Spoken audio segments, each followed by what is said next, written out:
Olá! A Igreja Batista da Graça disponibiliza as suas mensagens e reflexões nas plataformas digitais. Se quiseres continuar a receber, podes acompanhar-nos no Spotify e YouTube. Deus abençoe. Se dizemos que somos pessoas de fé, onde é que de facto essa fé pode ser vista? Dizemos que acreditamos em Deus, mas será que quem vive connosco consegue ver isso nas nossas palavras, nas nossas atitudes, na forma como nós tratamos todas as pessoas? A fé verdadeira, biblicamente, não é só acreditar, é também deixar que a palavra entre na nossa vida e a transforme. O título da mensagem de hoje é A Fé que se Vê. Vamos abrir as nossas Bíblias em Tiago, capítulo 1, versículo 19 a 27. Diz assim a palavra do Senhor. Sabeis estas coisas, meus amados irmãos. Todo homem seja pronto para ouvir, tardio para falar, tardio para se irar. Porque a ira do homem não produz a justiça de Deus. Por isso, despojando-vos de toda a impureza e de todo o acúmulo de maldade, acolhei com mansidão a palavra em vós implantada, a qual é poderosa para salvar a vossa alma. Versículo 22. Tornai-vos praticantes da palavra e não apenas ouvintes, enganando-vos a vós mesmos. Porque se alguém é ouvinte da palavra e não praticante, assemelha-se ao homem que contempla num espelho o seu rosto natural. Contempla-se a si mesmo, retira-se e logo se esquece de como era a sua aparência. 25. Aquele, porém, que considera atentamente a lei perfeita, a lei da liberdade, e nela persevera, não sendo ouvinte negligente, mas praticante diligente, esse será bem-aventurado no que fizer. Se alguém pensa ser religioso e não refreia a sua língua, antes enganando o vosso próprio coração, a sua religião é vã. Versículo 27. A religião pura e sem mácula diante de Deus, nosso Pai, é esta: visitar os órfãos e as viúvas nas suas tribulações e guardar-se a si mesmo incontaminado do mundo. Vamos orar. Senhor bom Deus, nós queremos pedir que Tu possas trabalhar nas nossas vidas através da Tua palavra. É no nome de Jesus que nós oramos. Amém. Para compreendermos melhor o livro de Tiago, precisamos entender que esta carta foi escrita à igreja que estava dispersa, que estava a sofrer perseguição. Diante dessa grande provação, muitos caíam na tentação de pecar, deixando de viver as verdades que professavam com as suas bocas. Por isso, Tiago exorta-os a sentir alegria por sofrerem por amor a Jesus, logo no início do capítulo 1, e a pedirem sabedoria a Deus para viverem de uma forma que o honre mesmo diante da provação.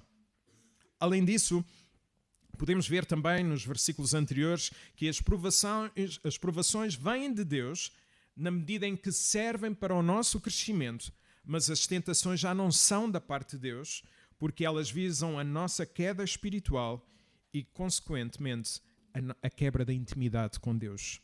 No texto que nós iremos ver hoje, vamos ver como a fé deve ser visível tanto no nosso caráter, como na nossa obediência, como no nosso cuidado com os outros e com a nossa própria vida e pela maneira como nós vivemos. Então vamos ver em primeiro lugar fé que se vê no caráter.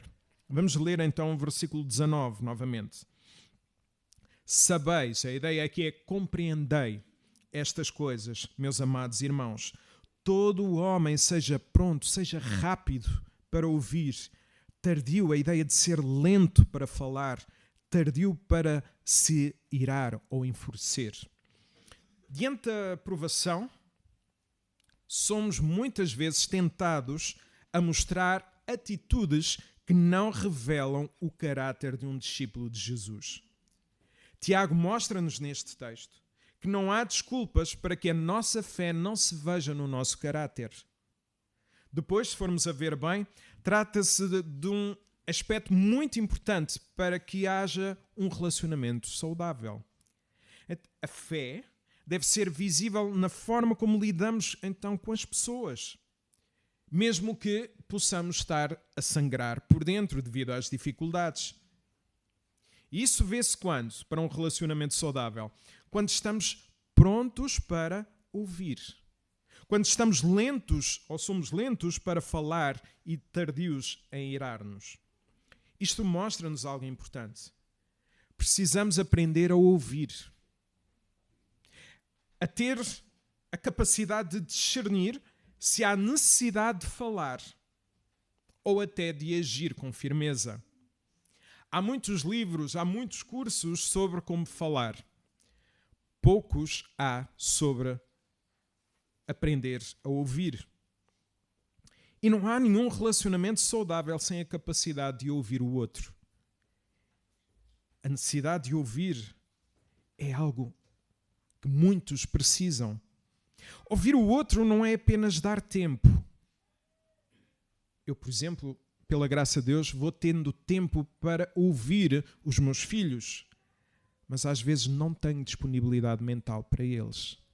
Ouvir é ter disponibilidade mental, é desejar conhecer, é desejar compreender a sua história, é ouvir com empatia.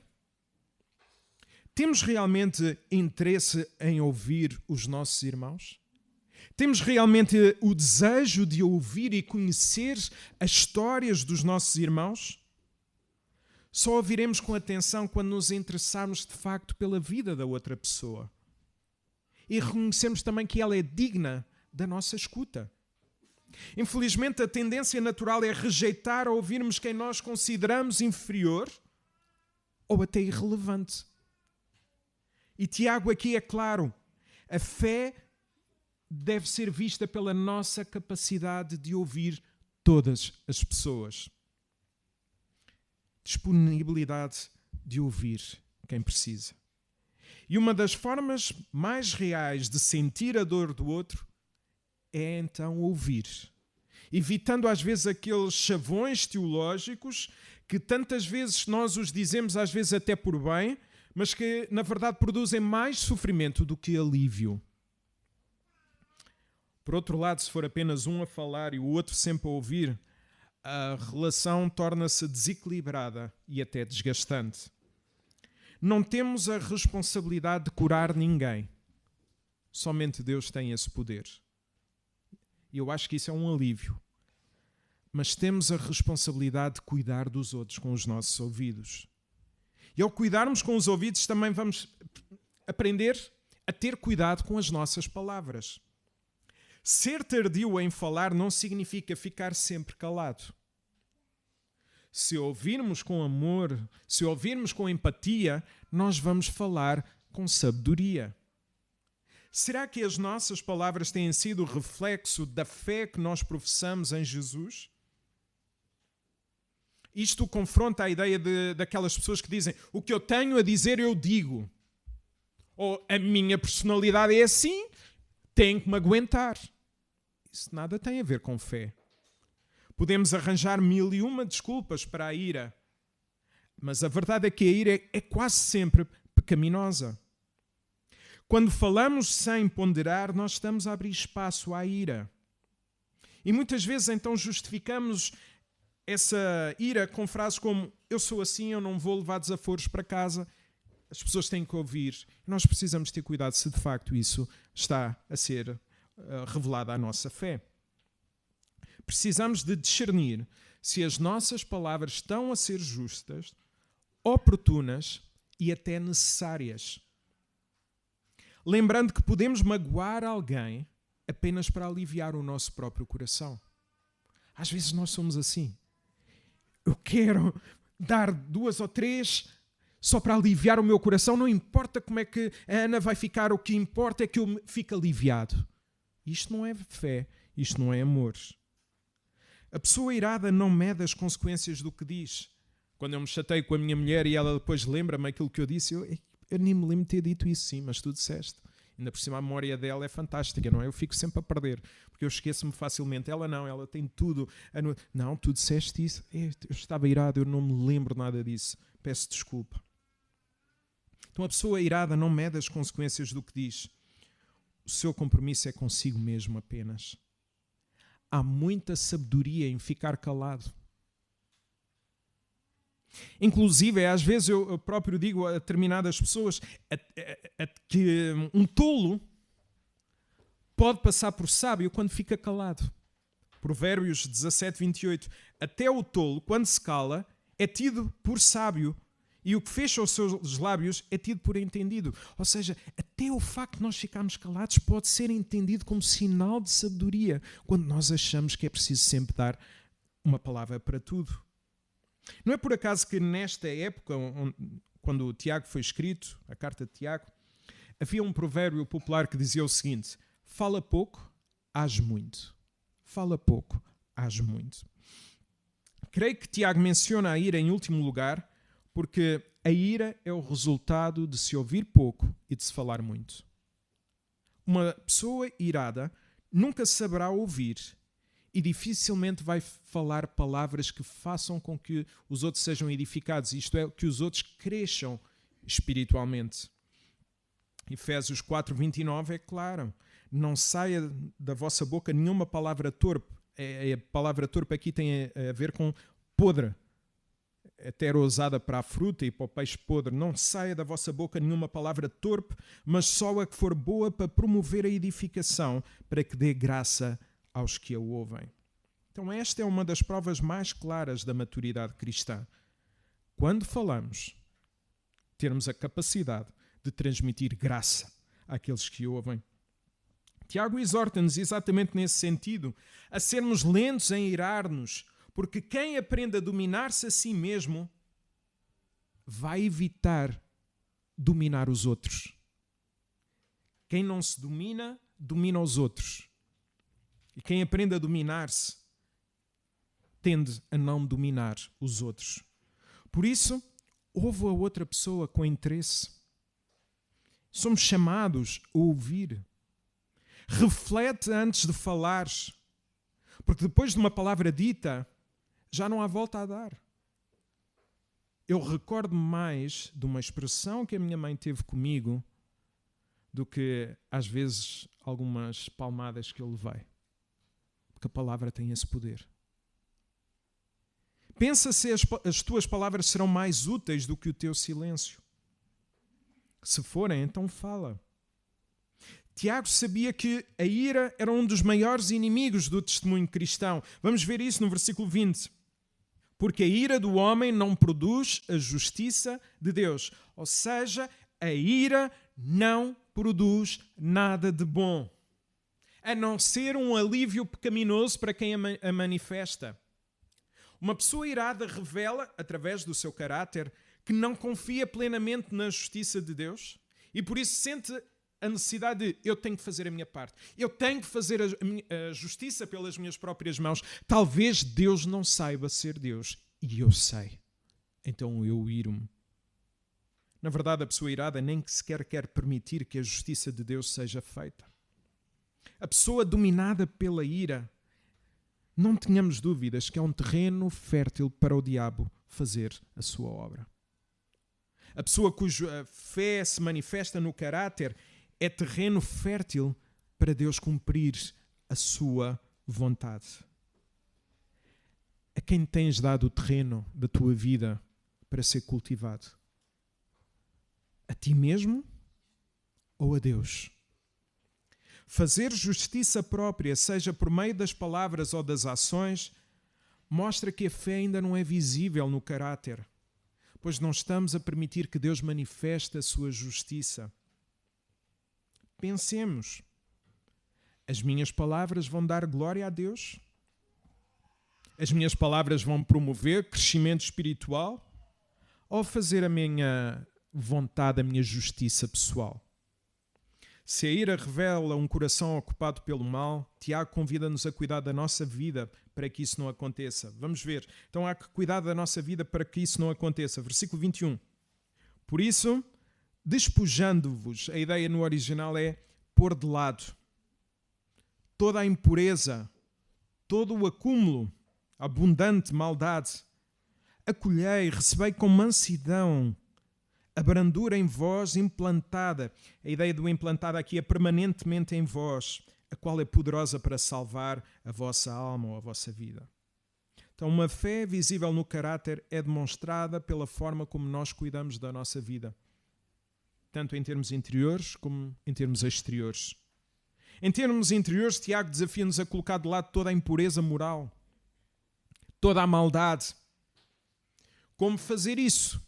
Como é que nós podemos fazer isso? Num tempo em que se valoriza o esvaziar da mente, Tiago mostra-nos precisamente o contrário. A verdadeira paz vem quando a mente se enche da palavra de Deus. Porquê? Porque ela é poderosa para salvar e restaurar. A palavra salvar no original tem esta conotação, salvar e restaurar a vida.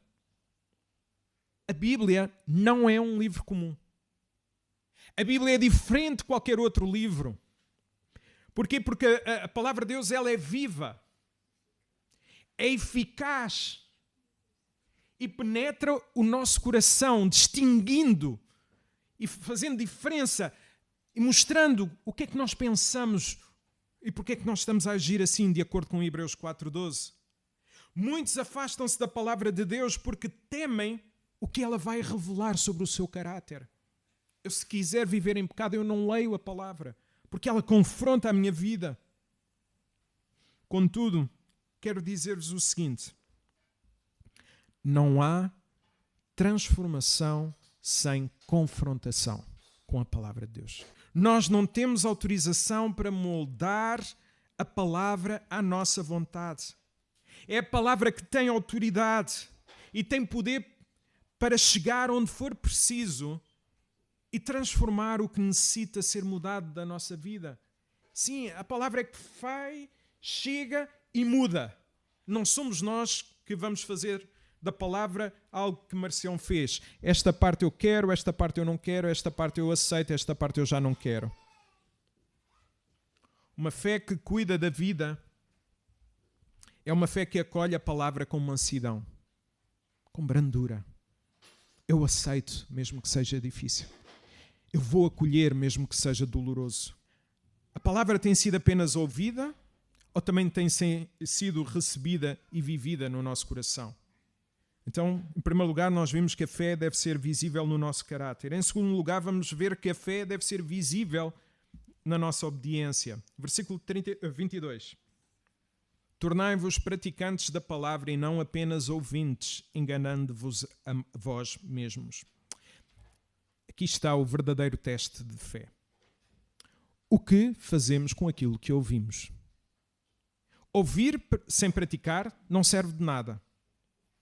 E pior, enganamos-nos a nós mesmos, segundo o versículo. Há desobediência quando nós ouvimos, mas não colocamos em prática. Quem já tem muitos anos de igreja precisa de se avaliar constantemente. Se não nos tornarmos ouvintes e esquecemos de colocar em prática, sim,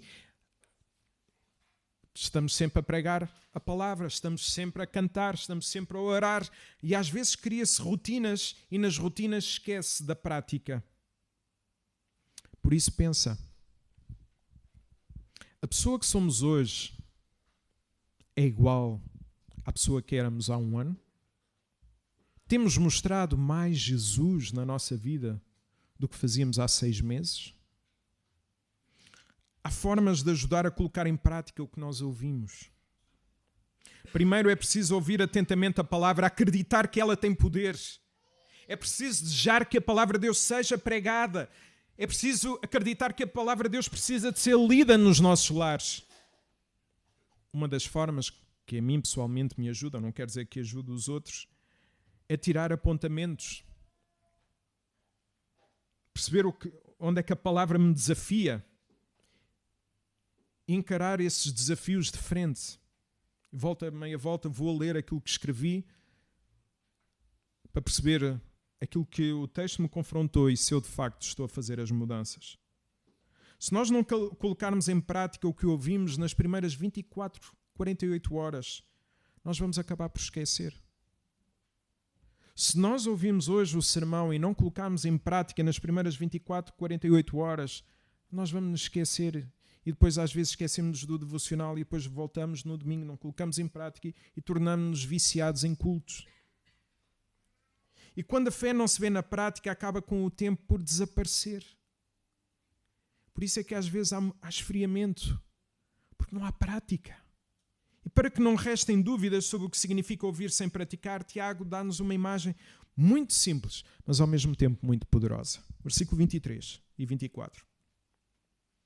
Porque se alguém é ouvinte da palavra e não praticante, assemelha-se ou é igual ao homem que contempla num espelho o seu rosto natural. Versículo 24, contempla-se a si mesmo, retira-se e logo se esquece como era a sua aparência. Então, Tiago compara quem ouve a palavra e não a pratica à pessoa que se olha ao espelho e logo se esquece do que viu. Não sei se isso acontece convosco, não é? Mas de manhã, quando eu me arranjo, vou-me ver sempre ao espelho como é que eu estou. Não é? Tal. E quando estou a sair de casa, às vezes chamo o elevador, eu vivo no primeiro andar, eu não preciso do elevador para nada, mas chamo o elevador só para ver o quê? O espelho, para ver se está tudo bem. Porquê? Porque eu esqueço-me como é que estava. Não sei se serei só eu o único a fazer, mas a ideia do texto é esta. Está sempre a ver ao espelho porque nos esquecemos como é que nós estávamos. Isto mostra-nos algo importante. Se não colocarmos o que ouvimos em prática, rapidamente nos esquecemos, tal como uma pessoa que precisa de estar sempre a ver ao espelho, porque se esquece como é que estava.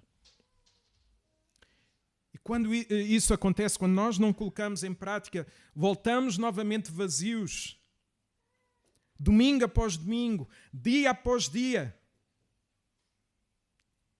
Porque ouvir sem praticar nunca transforma o coração. Nunca. Tens sentido que a tua vida está diferente?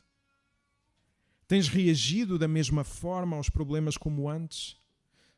Como se costuma dizer, se a mostarda chegar ao teu nariz, tu és igual àquela pessoa que eras há 6 meses ou 1 ano? Ou não há mudanças? Quando cheguei a São Tomé e Príncipe, eu perguntei-lhes qual é a principal diferença neste país de hoje para o ano 2000. Não há diferença. Está tudo igual. Daí a pergunta também, qual é a diferença na tua vida? Está tudo igual? Na tua forma de estar em casa, na tua forma de estar no trabalho, na tua forma de estar no trânsito, na igreja, é possível ver Jesus cada vez mais na tua vida?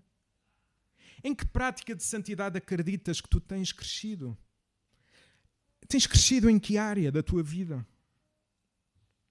Se não chegares à conclusão que não há diferença para quem tu eras há 1 ano ou há 6 meses, estamos a admitir uma de 2 coisas. Em primeiro lugar, ou nos temos esquecido de colocar em prática o que nós ouvimos, que é possível, ou em segundo lugar, achamos que somos de tal forma perfeitos que não temos nada a mudar. Lembro-me quando perguntaram ao pastor John Piper o que é que poderia ter feito de diferente no seu ministério. E os irmãos aqui na igreja sabem que é o pastor que é na minha vida uma referência. E ele virou-se e disse, tudo. Tudo? Como é que é possível o pastor John Piper estar a dizer que mudava tudo? Vocês acham que eu sou perfeito? Não sou. É sempre possível melhorar. Então, quem acha que não precisa de mudar é porque se acha ao mesmo tempo que é perfeito. Então, no versículo seguinte, veremos o contraste entre quem se esquece e quem vive o que ouviu. Versículo 25. Aquele, porém, que considera, a ideia aqui, olha, com olhos de ver, atentamente a lei, a ideia da palavra, da Bíblia, perfeita, a lei da liberdade, e nela persevera, não sendo ouvinte negligente, a ideia de esquecido, mas praticante diligente, esse será bem-aventurado, será abençoado em tudo o que fizer. Este versículo confirma uma verdade que já vimos anteriormente. A palavra de Deus, ela é perfeita. E se ela é perfeita, então é suficiente, de suficiência, para a nossa vida. Nada pode ser acrescentado, nada pode ser retirado. Toda a fuga da palavra é uma declaração que não acreditamos que ela é perfeita. A palavra é perfeita porque Jesus, sendo Ele a palavra viva, João 1, é perfeito. Desacreditar a palavra é desacreditar no próprio Jesus. Vemos também nesse versículo que, através da palavra, há liberdade. Liberdade? Nós cristãos temos liberdade? Sim, temos. Porque a palavra libertou-nos da escravidão do pecado. Libertou-nos de vivermos para nós mesmos. Nós hoje temos liberdade de dizer sim e não. Quem é escravo do pecado não consegue dizer não às coisas que o seu coração cobiça. Mas aqueles que estão em Cristo estão verdadeiramente livres, quer da condenação de Deus, quer também de dizer, eu digo não, porque isso não é bom para a minha vida, isso não dá glória ao nome do nosso Deus. Em Jesus somos verdadeiramente livres de toda e qualquer condenação. Foi o próprio Jesus que disse em João 8,36, se pois o Filho vos libertar, verdadeiramente sereis livres. E ao termos liberdade em Jesus, nasce em nós o desejo de lhe obedecer. Obedecemos então porque já somos livres. Obedecemos porque já fomos amados. Ou seja, nós não obedecemos para Deus começar a amar-nos. Foi precisamente o contrário. Deus amou-nos para nós obedecermos. Nós já somos livres, então nós queremos obedecer. A graça da salvação vem sempre primeiro do que a obediência. E é a partir desta maravilhosa graça que a obediência ganha sentido. É nessa obediência grata e confiante que somos abençoados em tudo o que nós fizermos. Oh, Jonatas, eu não sou abençoado em tudo o que eu faço. Ser abençoado não é ter uma vida sem dificuldades. Até porque Deus dá-nos provações, ou permite provações. É ter a presença e a direção de Deus em cada decisão, em cada passo, em cada estação da vida. É sentir que Deus está connosco e que não nos abandona. Isso é ser abençoado. Deus está comigo. Sentir que Deus está comigo é a coisa mais poderosa que há à face da terra. Rita, quando chegar a saudades, quando chegarem os momentos difíceis, lembra-te, tu és abençoada, Rita. Deus está contigo.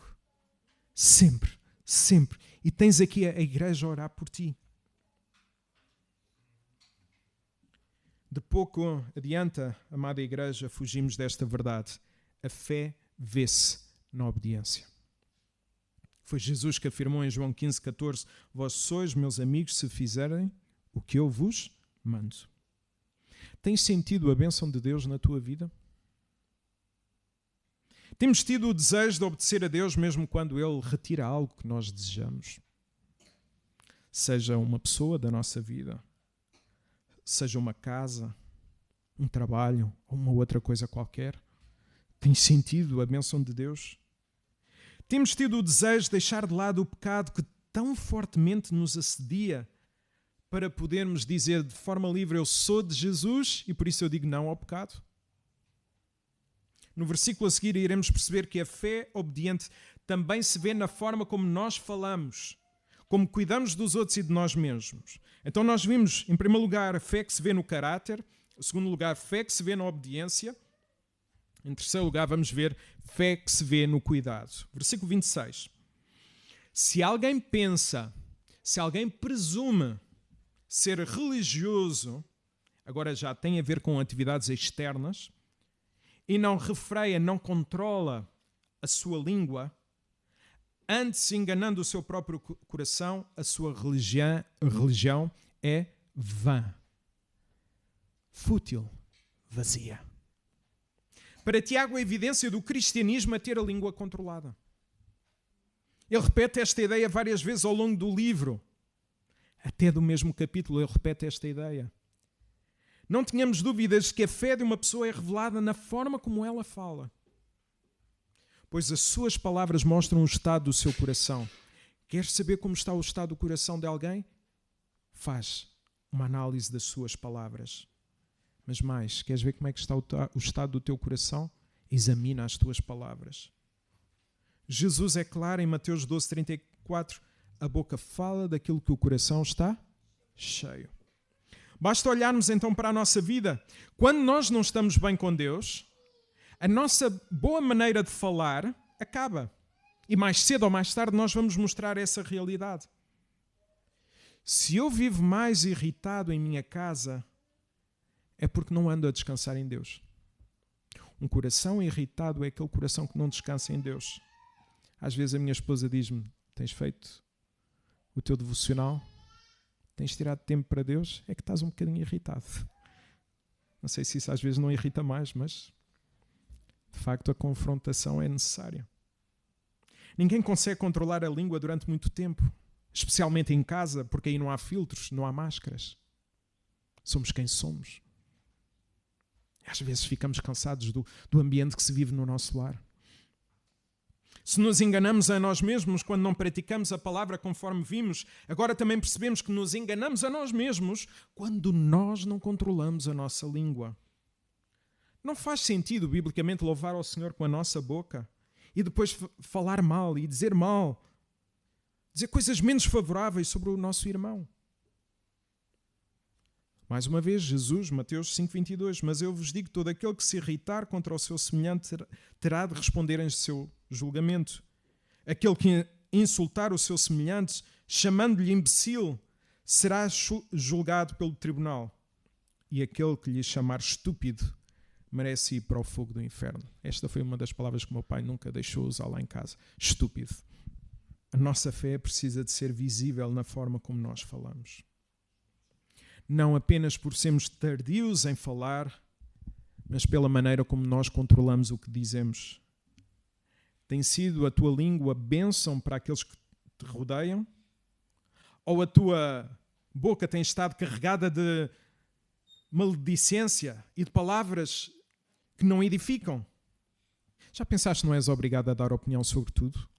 Às vezes as pessoas dizem: mas Jonas, porquê que tu não deste opinião sobre? Porque eu não sou obrigado, porque eu não tenho que dar opinião sobre nada.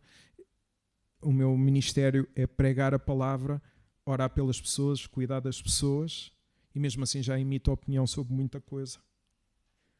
Por exemplo, também, todos podemos ter opinião na igreja, mas raramente nós conseguimos perceber todo o quadro para percebermos o que está em causa. E podemos magoar sem querer. As minhas atitudes nem sempre vão ser compreendidas por todos vós, porque não veem o quadro todo. Eu próprio já sofri críticas duras de coisas que eu não podia falar devido à minha confidencialidade pastoral, e levei com críticas e não podia dizer o que se estava a passar. E as pessoas examinam aquilo que veem, mas não veem o quadro todo. Cuidado com as palavras. Eu desejo que as pessoas sintam que podem falar comigo como pastor e amigo, pois ouvirão sempre a verdade em amor. Então a fé deve ser vista na forma cuidadosa como falamos.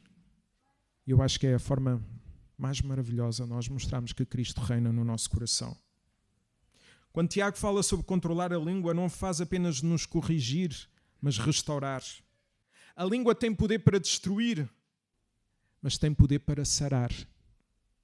E nós precisamos pedir para o Espírito Santo nos incomodar, para nos mostrar a quem nós magoamos. E estou a incluir-me aqui também. Se falhamos, e ainda que não fosse propositadamente, a fé visível mostra-se na coragem de pedir perdão e procurar a reconciliação. Que cada um de nós se pergunte: as minhas palavras têm curado ou têm ferido?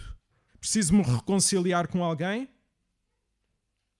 Agora, Tiago mostra ainda que o cuidado com as palavras deve vir acompanhado com o cuidado com as pessoas. Diria palavras e ações, incluindo o nosso próprio coração. Versículo 27. A religião pura e sem mácula, isto é, não contaminada, diante de Deus nosso Pai, é esta: visitar. A ideia aqui é de cuidar. Não é só fazer a visita, não, é cuidar os órfãos e as viúvas nas suas tribulações ou sofrimentos e guardar-se a si mesmo incontaminado do mundo. Então Tiago começa por apresentar Deus como Pai. O que é que isto nos mostra? Por que é que Tiago fala aqui de Deus como Pai? Está-nos a dizer uma verdade importante. Nós somos família. Somos irmãos na fé. Se Deus é Pai, nós somos irmãos. Infelizmente, como qualquer outra família, por vezes Quem mais nos magoa são os próprios elementos da família. E se vivermos o cristianismo implica sermos família, então precisamos de cuidar dos nossos irmãos nas suas dificuldades.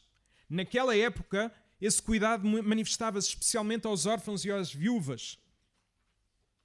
Paulo diz-nos em Gálatas 6:10, enquanto temos tempo, façamos o bem a todos, mas principalmente aos domésticos da fé.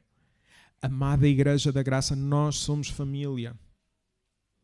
Se vens para a igreja e não queres ser família, repensa a tua posição. Somos família. Somos chamados a cuidar uns dos outros. Isto não é só um trabalho do pastor. O pastor deve ser o exemplo, mas somos todos chamados a cuidar uns dos outros. Desejar saber da vida da nossa família de fé não é apenas querer saber as últimas novidades. E às vezes as pessoas dizem, então mas diz lá o que é que se passa com a Patrícia. A pessoa não quer orar. A pessoa quer é saber corte e costura. E na vida da Patrícia isso torna-se fácil. Estou a brincar. Mas querem saber as últimas novidades. Mas não, nós como cristãos não é para saber as últimas novidades. Patrícia, o que se passa contigo? Eu quero orar pela tua vida. Nós não somos um jornal de notícias, passa publicidade. Nós somos pessoas que oram umas pelas outras. Cuidado do próximo é um reflexo do cuidado de Deus para conosco. Somos família. Pensemos assim, é quem nós ajudámos a semana passada. Talvez alguém precise apenas de uma mensagem, de uma oração, de um gesto simples. Na semana passada eu recebi uma mensagem de uma pessoa da igreja a dizer simplesmente que estava a orar por mim. Isso foi tão importante naquele momento na minha vida que eu preciso replicar esse gesto para com os outros, mesmo que não me respondam, mesmo que não me devolvam, mesmo que digam, ok, obrigado, tudo bem, ok, eu fiz. Tá? Eu preciso dizer às pessoas, eu estive a orar por ti. Porque isso foi bênção na minha vida. O que temos feito de forma concreta para aliviar a dor de alguém da nossa família de fé? O que tens feito de concreto? Cuidado com a ausência. Cuidado com a ausência de cuidado na vida dos outros. Não arranjemos desculpas para não o fazer. Somos chamados a agir, mesmo que ninguém o faça connosco. Cuidar não é o Evangelho em si, mas é a evidência de que o Evangelho nos transformou. Outra evidência é guardarmos o nosso próprio coração, conforme diz aí o texto, para não sermos contaminados pelo mundo. Nós vivemos no mundo, mas não pertencemos ao mundo. Foi Jesus que disse em João 17, 14, 16... Não peço que os tires do mundo, mas que os livres do mal. Não são do mundo, como eu do mundo não sou. Romanos 12, 2. E não sejais conformados com este mundo, mas sede transformados pelo vosso coração ou pela renovação do vosso entendimento, para que experimentais qual seja a boa, a perfeita e agradável vontade de Deus. Podemos passar por muitas lutas, mas nunca nos devemos esquecer de lutar contra o nosso próprio coração. Na sexta-feira nós celebramos a Reforma Protestante e Lutero dizia uma frase que eu acho muito interessante. Ele dizia assim, pensei que o velho homem tinha morrido nas águas do batismo, mas descobri que o infeliz sabia nadar. Agora tenho que matá-lo todos os dias.